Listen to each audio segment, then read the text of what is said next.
का बड़ा मन था उस पवित्र जगह को देखने का जहां भगवान श्री कृष्ण ने अर्जुन को गीता ज्ञान दिया था। वो जगह जहां से पूरी दुनिया को मोक्ष का रास्ता मिला था। वो जगह जहां महाभारत का युद्ध हुआ था और अधर्म पर धर्म की जीत हुई थी। वो जगह जिसे कुरुक्षेत्र कहते हैं। फिर एक दिन शाम को पार्क में उनके दोस्तों की महफिल में तय हुआ कि क्यों ना सब लोग मिलकर किसी तीर्थ को चलें। क्या पता अब जिंदगी कितनी बची हो, इस बचे खुचे वक्त में थोड़ा धर्म कर्म हो जाए तो क्या बुरा है। फिर सब लोग कहां जाना है, कब जाना है और कैसे जाना है, इस पर बहस करने लगे।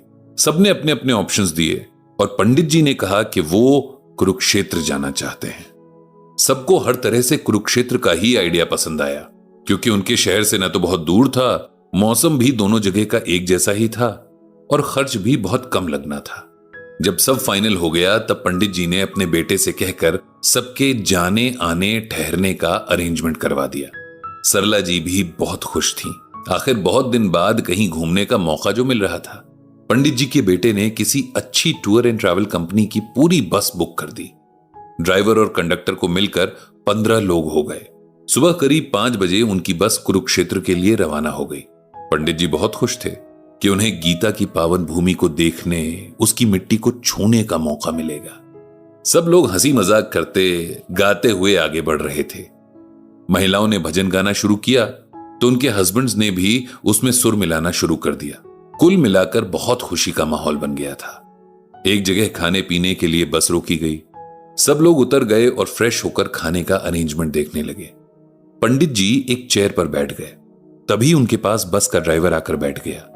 वो करीब 30 साल का लड़का था। कई सालों से ड्राइवरी कर रहा था।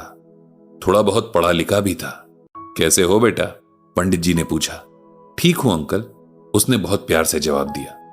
उसके लहजे में एक अलग तरह की मिठास थी जो आजकल के नौजवानों के लहजे में कम ही मिलती है, क्योंकि या तो वो बहुत जल्दी में होते हैं या अपने में ही कहीं खोए हुए से रहते हैं। पंडित जी ने उससे उसके बारे में पूछा, नाम, कहां से है, परिवार कहां है, वगैरह वगैरह। उसने बताया कि उसका नाम दीपक है और वो बिहार का रहने वाला है। परिवार में 2 भाई हैं, पापा हैं, मां है। उसके पापा की थोड़ी सी जमीन है, उसी पर खेती करके उन्होंने अपना परिवार पाला। दोनों भाई उससे छोटे हैं। एक प्राइवेट जॉब में है और दूसरा अभी ग्रेजुएशन कर रहा है। तुम बिहार से यहां कैसे पहुंच गए? पंडित जी ने पूछा। क्योंकि मैंने अपने लिए आसान रास्ता चुना और मैं नहीं जानता था कि आसान रास्ता कहीं नहीं पहुंचाता। मैं समझा नहीं, पंडित जी ने कहा। दीपक ने फिर पंडित जी को अपनी कहानी सुनाई। जैसा कि उसने बताया था कि उसके पापा एक छोटे किसान थे। दिन भर खेतों में पसीना बहाने के बाद भी इस बात की कोई गारंटी नहीं होती थी कि फसल अच्छी होगी, क्योंकि फसल का अच्छा होना और भी बहुत सारी चीजों पर डिपेंड करता था। बीज की क्वालिटी, फर्टिलाइजर की क्वालिटी और फिर बारिश की मेहरबानी। ना हुई तो भी नुकसान, कम हुई तो भी नुकसान और ज्यादा हो गई तब भी नुकसान। उसके पापा बड़े सीधे आदमी थे। बहुत ज्यादा पढ़े लिखे नहीं थे, लेकिन बातें बहुत इंटेलिजेंस के साथ करते थे। दीपक जब थोड़ा समझदार हुआ तो वो अपने पिता से कहता है कि वे क्यों ऐसे अनप्रिडिक्टेबल काम में अपना टाइम वेस्ट करते हैं, जिसमें यह तक नहीं पता कि पूरी मेहनत के बाद भी कुछ मिलेगा या नहीं। तब उसके पिता हंसकर कहते हैं कि इस दुनिया का हर काम अनप्रिडिक्टेबल ही है। जब हमारा इस दुनिया में रहना ही अनप्रिडिक्टेबल है तो बाकी बातों का तो कहना ही क्या। लेकिन मैं इन सब बातों को समझ नहीं पाता था। तब लगता था हमारे पापा ही गलत हैं, हमारे लिए कुछ करना नहीं चाहते। मैं गांव के बाकी लड़कों के पापा के साथ अपने पापा को कंपेयर करता तो मुझे हर बार यही लगता कि वो सब कितने लकी हैं। उनके पापा उनके लिए ये लाते हैं, वो लाते हैं, और इस तुलना में मैं अपने पापा के हाथों के छाले नहीं देख पाता था, जो हमारे लिए सब कुछ जुटा पाने की मेहनत के कारण उनके हाथों में पड़ गए थे। थोड़ा और बड़ा हुआ तो दोस्तों की बातों से पता चला कि मैं खुद भी अपने लिए कमा सकता हूं। मुझे हर वक्त अपने पापा के भरोसे नहीं रहना होगा। गांव में रहकर तो पापा स्कूल नहीं छोड़ने देंगे और काम भी नहीं करने देंगे।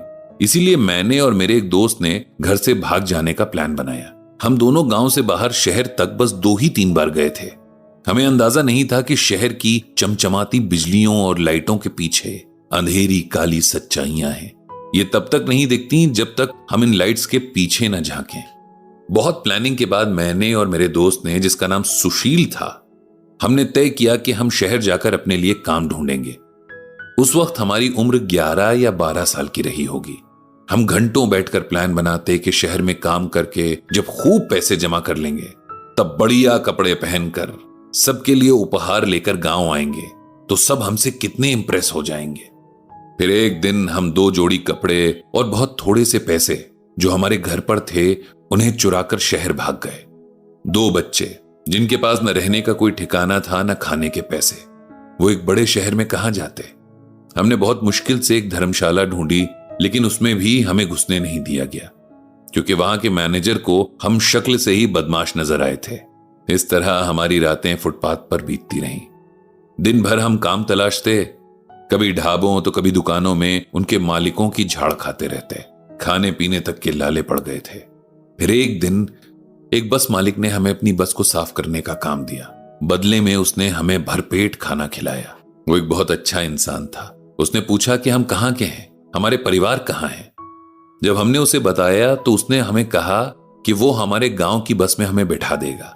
इससे मेरा दोस्त तो बहुत खुश हो गया क्योंकि अब वो गांव लौटना चाहता था। उसका एडवेंचर पूरा हो गया था, लेकिन मैं नहीं माना।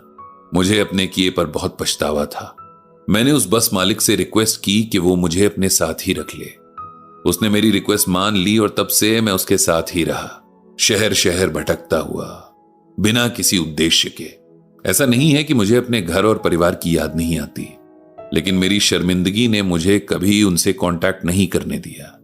मेरी फैमिली ने भी मुझे ढूंढने की कोशिश की होगी, लेकिन मैं तो एक जगह पर टिका ही नहीं, इसीलिए वो मुझ तक पहुंच ही नहीं पाए।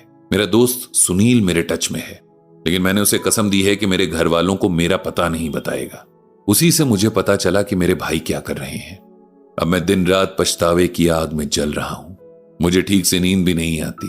अपनी गलतियों का एहसास मुझे जीने नहीं देता। मैं क्या करूं कि मुझे शांति मिल जाए।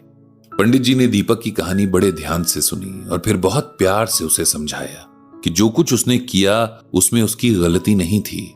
उस उम्र में अपने अच्छे बुरे की समझ कहां होती है। और फिर यह समय भी तो ऐसा ही है।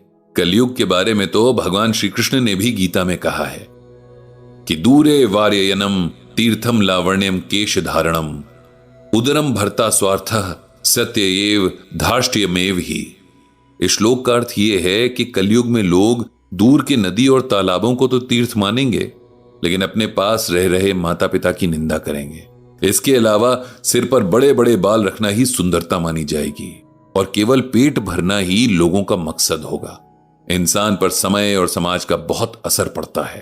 तभी तो सतयुग के लोग अलग और कलयुग के लोग अलग अलग नेचर के होते हैं। तुम अपने मन से हर बोझ हटाकर अपने माता पिता से मिलने जाओ और फिर उसके बाद वहां रुकना चाहो ना रुकना चाहो, यह तुम्हारा फैसला होगा। लेकिन पछतावे की आग में मत जलते रहो। हम में से हर कोई कभी न कभी अपनी लाइफ में गलत फैसले लेता ही है। इसका मतलब यह नहीं कि हम हमेशा के लिए गलत हो गए।